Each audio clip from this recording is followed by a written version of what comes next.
Salut, c'est Loïc, je suis ravi de te retrouver aujourd'hui pour cette nouvelle vidéo. Alors dans cette nouvelle vidéo, on est toujours à Barcelone et on va parler d'un sujet qui me tenait vraiment à cœur.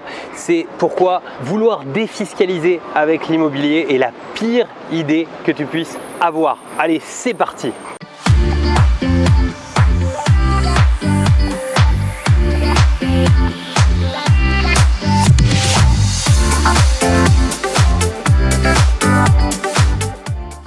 Alors juste avant de démarrer, je vais t'inviter à t'abonner à cette chaîne, à rejoindre des milliers d'investisseurs, d'entrepreneurs qui l'ont déjà fait. Pour ça, tu as juste besoin de cliquer sur le bouton s'abonner qui est apparu dans la vidéo ou bien juste en dessous de la vidéo, et surtout n'oublie pas la petite cloche pour être prévenu à chaque fois que je publie une nouvelle vidéo. Je te mets aussi un lien vers une webconférence spéciale qui va te permettre de pouvoir réellement comprendre comment gagner de l'argent grâce à l'immobilier.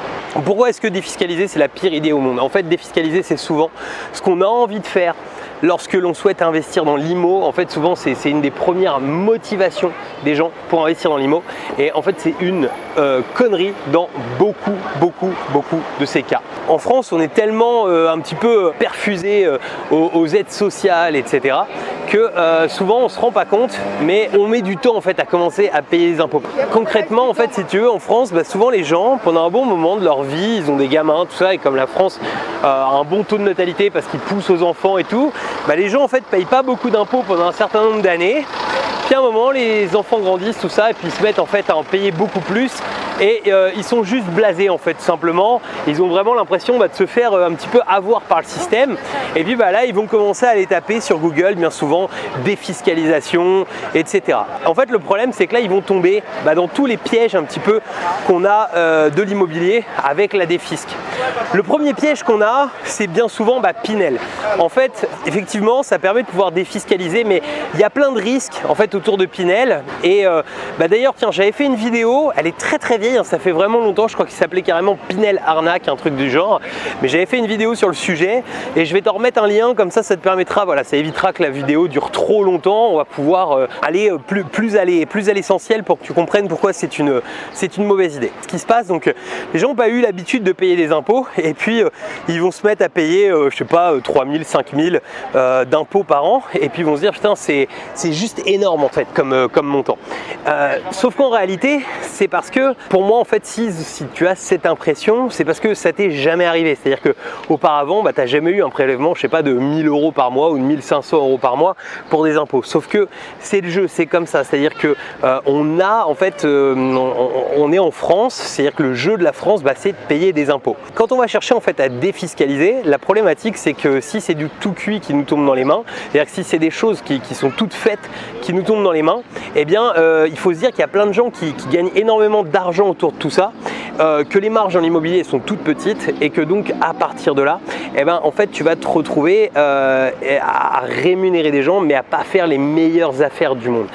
Je m'explique. S'il y a des gens qui ont déjà fait du Pinel, par exemple, vous pouvez témoigner en fait dans les commentaires. Alors quand je dis déjà fait, c'est-à-dire vraiment vous êtes allé au bout de la période de défiscalisation. C'est-à-dire que c'est vrai que Pinel, mais c'était vrai avec les anciennes lois défisc, etc. Ça a toujours existé, ça existera, je pense, toujours, la défisc immobilière. En gros, le principe, on s'engage à louer pas trop cher un bien, et puis on nous fait des cadeaux fiscaux. Sauf que déjà le pas trop cher, souvent en fait c'est pas bon en immobilier. Le but c'est de pouvoir louer le prix qu'on a besoin de louer, le prix que des gens sont prêts à payer pour notre location. En fait, l'État, souvent avec ce genre de dispositif, veut redonner en fait la possibilité de louer. Sauf que il y a des gros lobbies autour de tout ça, lobbies promoteurs, etc., qui font leur job, tout simplement. Il y a rien contre ça, mais qui vont s'arranger soit pour mettre des zones qui étaient peut-être pas les meilleures zones du monde pour faire du Pinel, mais sur lesquelles ils vont faire plutôt plus de marge, qui vont les inclure en fait au concept. Et puis du coup, ça va faire qu'on va pas faire les meilleures affaires. Donc quand je dis des gens qui témoignent, c'est des gens qui ont eu besoin de revendre. C'est-à-dire qu'ils sont allés au bout du processus, et souvent on va signer un crédit sur 20 ans ou 25 ans, mais on va avoir que 6 ou 9 ans d'économie d'impôt. Donc il y a un moment, il faut revendre, parce que si on conserve, ça se met à nous coûter très cher. Déjà dans la première période, souvent on a perdu du pouvoir d'achat, parce que certes on élimine nos impôts, mais il reste en général, ça ne nous est pas présenté comme ça au premier abord, parce que les commerciaux qui nous vendent savent très bien le vendre, mais on va commencer par nous présenter un certain une économie d'impôt, mais on ne nous présente pas vraiment le fait que finalement on va devoir mettre 150 €. C'est-à-dire qu'on nous parle d'effort d'épargne et qu'en gros on le faisait avant et puis qu'aujourd'hui on fera le même effort d'épargne mais simplement dans un bien immobilier. Sauf que si demain tu as envie de dépenser ces 150 €, ils sont dans un bien immobilier, ils sont très peu liquides, ils ne sont pas liquides comme s'ils étaient placés sur un compte où ils sont disponibles, quoi, tu vois. Là c'est tout de suite beaucoup plus compliqué. Donc concrètement on va devoir mettre la main à la poche à hauteur de 150, 200 € chaque mois, quoi qu'il arrive. Donc on a commencé par acheter une dette.